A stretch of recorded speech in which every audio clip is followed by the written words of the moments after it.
Welcome to This Daring Adventure podcast, where we work on bridging the gap between where we are and where we want to be in order to live a bigger and bolder life. In this podcast, we will provide inspiration, tips, and skills you need to make your life the adventure you want it to be. Here's your host, mindset mentor, and life coach, Trista Gurton.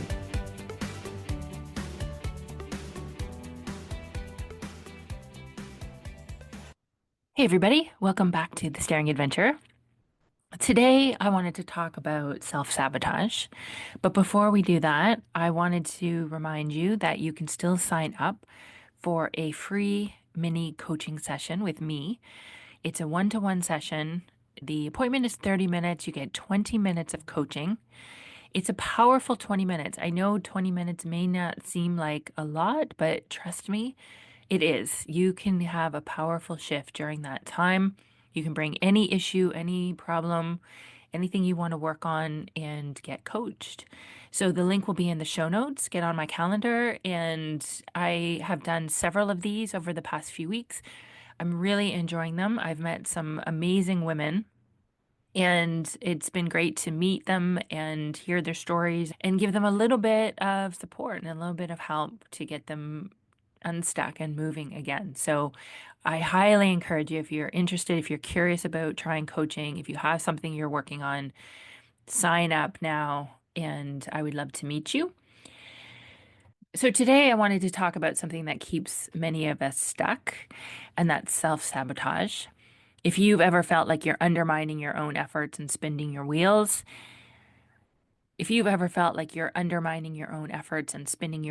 this episode is for you. This comes from a coaching conversation that I had with a client recently, and I think her experience will resonate with many of you. And she came to the session talking about feeling very stuck, not able to take action, and feeling like she had been that way for years. And she was spending a lot of time trying to figure out why. But she just always felt she was waiting for the other shoe to drop, like something bad was going to happen. Maybe somebody, when her family would get sick with cancer, or she would lose her house, or there was something catastrophic coming. And in the meantime, she had gained a lot of weight. She had racked up credit card debt, and she had started drinking too much. And she just felt that she was sabotaging her life, but she couldn't figure out why. And she was having a lot of trouble visualizing her future. She felt tired, she felt exhausted, she felt brain dead, and that she wasn't able to make a plan. I obviously understand, and I think we've all been there in one way or the other. And so that cycle of sabotage can be extremely challenging. And it makes sense that she was feeling like she was stuck. And the first thing I did was reassure her that she's not alone. Many people find themselves in this loop of inaction, feeling like they're waiting for something big, feeling like they're waiting for some big disaster to jolt them into change. But here's the thing. Waiting for a crisis to force you into action is keeping you in passive action. But you're stuck in the thinking about it phase, the organizing, the planning, the analyzing, but not the doing. The first thing I recommend is always stop trying to figure out the why. It might feel like that's the key. If you can figure out why, then you can figure out what to do about it. But that becomes a trap. Asking why over and over again is what keeps you in passive action. It feels productive, but it doesn't actually move you forward. I suspect deep down, my client already knew why. And she said it when she first was talking about her problem, that she's seeking comfort. She was overeating, overspending, overdrinking because they were temporarily soothing the discomfort that she felt. But waiting for the right motivation or the clarity to act will keep you in this cycle indefinitely. Here's the hard truth and the good news. The way out is to take action, even when it feels terrible. Right now, my client was looking for the path of least resistance. But real change requires embracing discomfort.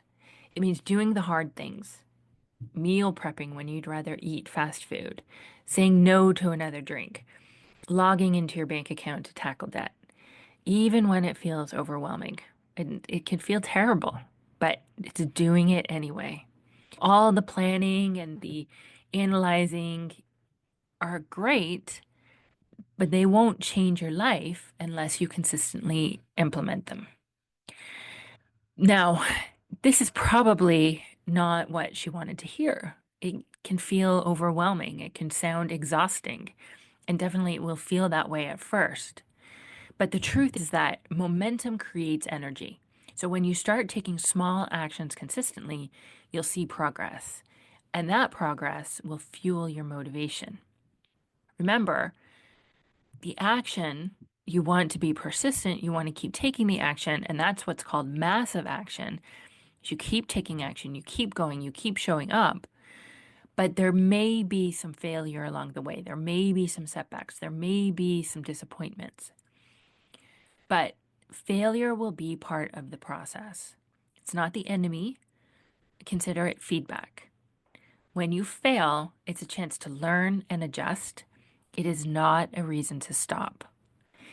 And this is why I teach how to build a better relationship with yourself and why it's so important. Because right now, it sounds like my client's inner dialogue is harsh and self-critical, but we want to shift that. And part of the way we shift that is to imagine her future self. It's that version of her who is broken free from this cycle. She's healthier, she's financially stable, she's living a life she loves. Now, to do this, you want to ask, I want her to ask herself, what does my future self need from me today? And it's from this place she starts to take action. Possibly her future self would say she needs me to stop making excuses and just to do it. And this is what it requires, you showing up for her, for your future self, even when it's uncomfortable. Because every little action that you take today will set her up for future success. And this is why coaching can be such a powerful tool. It's not just about giving you strategies, but it's helping you to change the way you see yourself and take ownership of your life. With this shift, my client started to see herself and her situation in a completely different way. I know a lot of you may be resonating with this and thinking this might be you. Understand this. You don't have to stay stuck. Self-sabotage doesn't have to define you. What you want to do is start small. Pick one action, just one, that aligns with your future self, the future self you want to create. And remember, discomfort will be part of the journey. You cannot get away from it. But it's not a sign to stop. It's a sign that you're growing. So take a moment to imagine your future self, the version of you who has already broken through, the version of you who has broken free from this cycle of self-sabotage. Maybe she's healthier, she's more organized, she's more energized, she's more confident. She's taking control of her life and her habits.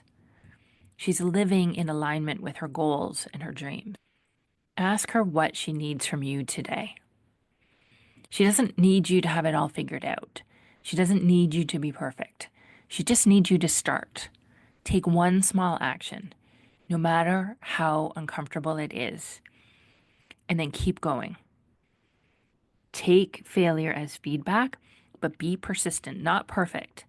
Just keep going. And if you stop, if you lose your way, start again. Start where you are and begin again. And you can always ask your future self what she needs from you. But do this as daily work. You're never going to be one and done.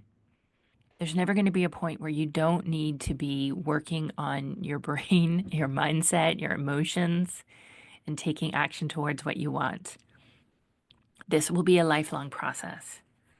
But this is a part of building a better relationship with yourself. And it's not just about changing bad habits, but it's about changing how you see yourself and how you treat yourself. And when you start to show up for yourself consistently, even in small ways, you're telling yourself, I'm worth it. My future is worth it. If you're ready to break free from self-sabotage but don't know where to start, coaching can help. It's not just about strategies, but it's about transforming the way you think, feel, and act.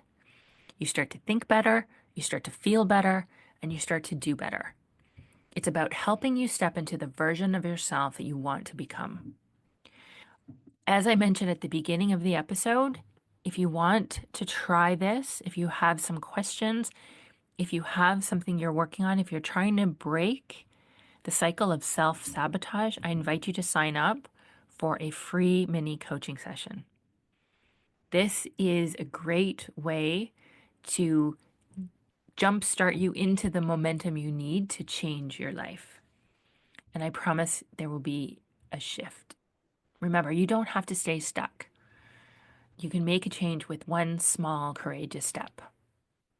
All right. I also wanted to let you know that I have created a Help for the Holidays mini course.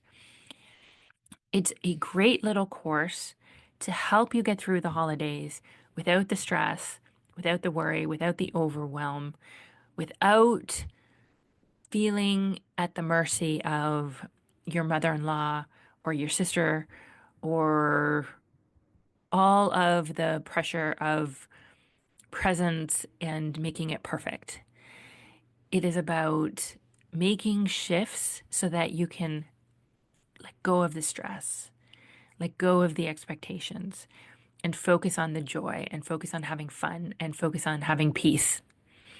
The link will be in the show notes. I think it's a great little course. It's packed with information and tips and techniques that you can use right away to start to make a shift and feel better for the holidays. So check it out. I think you'll really like it. And I will see you next time. Thanks, everybody. Bye-bye. Thank you for listening to this Daring Adventure podcast with your host, Trista Gurton. We hope you enjoyed the tips and conversations on how to get excited about life again. As always, you can head to tristagurton.com for additional resources and to book a one-on-one coaching session. You can also follow Trista on Instagram at Trista V. Gurton. Don't forget to subscribe, rate, and review us on Apple Podcasts. Thanks again for tuning in, and we'll see you next time.